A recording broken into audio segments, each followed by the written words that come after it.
Magandang araw pala sa inyo mga lods.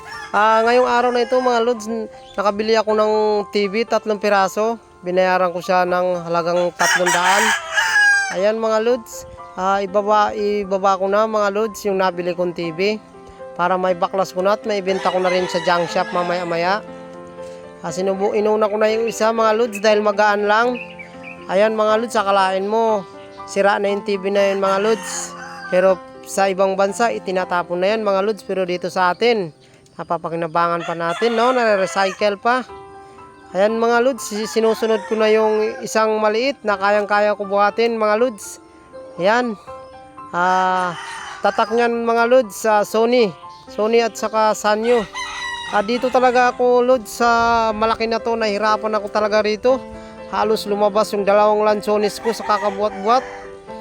Naubos yung mga diskarte ko dito mga lods. Pagmasdan nyo naman kung kaano yung kabigat mga lods. Tahulog pa mga lods. Inakyat ko na siya mga lods para diskartehan ko na. Kasi hindi pwede bumagsak to mga lods. Baka sumasabog kasi ito mga lods pag bumagsak. Kasi nako, pag sumabog, nako, delikado. Baka pati ako damay ako.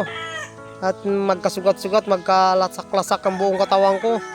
Sabi pala ng may-ari sa akin kanina mga lods, kaya ko daw yan. Sabi ko sa may-ari, oo boss, sa kaliit-liit mo na yan, kakabansot-bansot mo na yan, kayang-kaya mo yan. Opo boss, ako, yan pa mga lods, muntik pa bumagsak. Nako, muntik na mga lods. Yan mga lods, kita nyo naman, sobrang bigat. Hirap na hirap ako mga lods, grabe.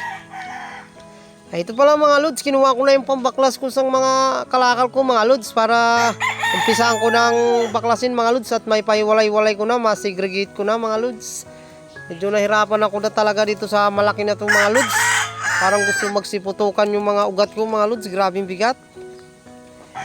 Sabi pa ng may-ari kanina mga lods, sa akin nung nabili ko to, kaya mo babuhatin yan, sa liit mo na yan. Sabi ko sa may-ari, diskartehan ko na lang boss. Dahil hindi daw siya makapagbuhat dahil masakit daw ang kanyang likod, dahil medyo may kaidara na din siya mga lods. Ayan na mga lods, nabaklas ko na mga lods. At may segregate ko na mga lods. Hiwalay-hiwalay ko kasi yan mga lods. Ayun, tapos na ako dun sa 2 mga lods. At ito naman malaki ang sinusunod ko. Itong malaki na pinahirapan ako ng gusto na parang gusto lumabas ang almoranas ko sa kakabuhat sa kanya kanina mga lods. Kung nakita nyo naman kung paano ako nahirapan kanina mga lods. Tingnan nyo naman mga lods. Picture tube pa lang. Halos maupa-utot-utot ka na sa bigat. Tingnan nyo mga lods sobrang bigat yan mga lods. Di pa ako nag-almusal dyan mga lods. Dahil hindi kasi ako mahilig mag-almusal ng maaga mga lods. Ayan mga lods, tapos na ako mga lods. At isasakay ko na. At may deliver na sa junk shop mga lods. At maging pera na. At bibili na rin ako ng mga pagkain namin tong araw na to mga lods. Para makain na rin yung mga pamilya ko mga lods. Ito lang po talaga ang hanap buhay ko mga lods. Dahil di po ako nakapagtapos ng pag-aaral. Dahil sa sobrang nga pong hirap ng buhay noon. Grade 6 lang po inabot ko mga lods. Hanggang doon lang po ang kinaya ng mga magulang ko. Hindi po nila po ako maluds na pag-aral ng high school, kaya college, kasi salat sa pera noon mga lods. Kaya kayong mga kabataan dyan, kung gusto kayo pag-aralin ng mga magulang nyo, mag-aral kayo mabuti. Mahirap ang walang pinag-aralan. Saka mga lods, nilinis ko na rin bago ko umalis mga lods para naman maganda tingnan mga lods. Siya nga pala mga lods, kaya dito ako nagbabaklas mga lods dahil bukod sa malamig dito, presko pa mga lods. Ayan mga lods, medyo lintik-lintik na mga lods nang may deliver na. Ayan mga lods, i-deliver ko na. Andarin ko na ang aking Mercedes Benz, ang aking Ducati, at ang aking Pananggas, ang aking katuwang sa hanap buhay. Ilang taon na sa akin tong motor na to mga lods. Kahit kailan pa mga lods, hindi pa ako ibinitin ng alanganin yan mga lods. Lalo na sa mga akyatin mga lods. Tingnan nyo naman, akyatin yan dyan mga lods. Ang bigat yung karga ko na yan dyan mga lods. Parang wala lang sa kanya mga lods. Sus, easy lang mga lods. Ito mga lods, andito na pala ako sa junk shop mga lods. Ibinaba ko ng aking timbangan mga lods. Isa rin yan sa nagbibigay sa akin sa hanap buhay. Ayun pala yung mga tauhan ng mga junk shop, boss. Si boss. Ayun pala yung may-ari, si John Paul sa Panta, boss Popong. Ay baba ko na yung mga kalakal ko mga lods at may benta na.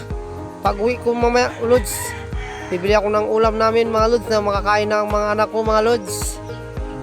Kanyan lang yung hanap buhay ko mga lods, oh.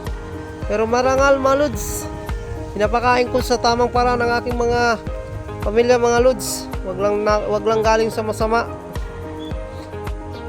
Yung kalakal ko na yan mga lods, ang punan yan mga lods 400 kasama na yung TV. 400 sa ang punan yan mga lods. Ito na mga lods, nagtitimbang na kami. Ayan si Bossing, oh. Nakatalikod pa. May butas pa ang damit, pero simple lang siya mga lods. Simple siya, may-ari ng junk shop mga lods, simple lang. Ayan mga lods, dyan sa ano na yan mga lods, medyo patapos na kami mga lods. Tinulungan ko na rin yung mga nagtatrabaho sa mga junk shop mga lods. Ayun yung trabante ng junk shop mga lods, oh. Si Boss Mel Vlog. Nagbablog din yan siya mga lods, kaso lang hindi siya makapurma ng ayos dahil nagtatrabaho siya sa junk shop. Ayan mga lods, tinimbang niya na yung yero ko mga lods. Ililista na. Ganyan lang ang hanap buhay ko mga lods, easy lang. Basta lumaban lang tayo ng parehas. Ayan na mga lods, malapit na. Malapit na mga. Ayan mga lods, kinukuha ko na yung benta ko mga lods. Tingnan natin kung magkano. Ayan mga lods, 636 mga lods. May tubo na akong 236, pero may tanso pa ako sa mga bahay mga lods. Pala mga lods, nandito na ako sa may harap ng tindahan mga lods. Bibili ako ng mga ulam para may makain ng pamilya ko ngayong araw na to mga lods. At oras na rin mga lods.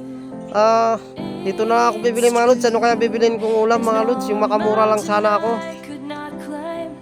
Ay, wala nang ulam mga lods. Bangus na lang at saka manok. Pala mga lods, medyo mahal ang bangus. Dito na lang ako sa manok mga lods, para maka-budget ng konti at may pambili pa ng bigas mga lods. Yan, bangus. Mga lods, kung nagustuhan nyo po itong aking video mga lods, please subscribe, like, and share. Pakipindot na rin po ang notification bell para updated kayo po sa mga video ng upload namin sa inyo. Salamat po. Thank you very much.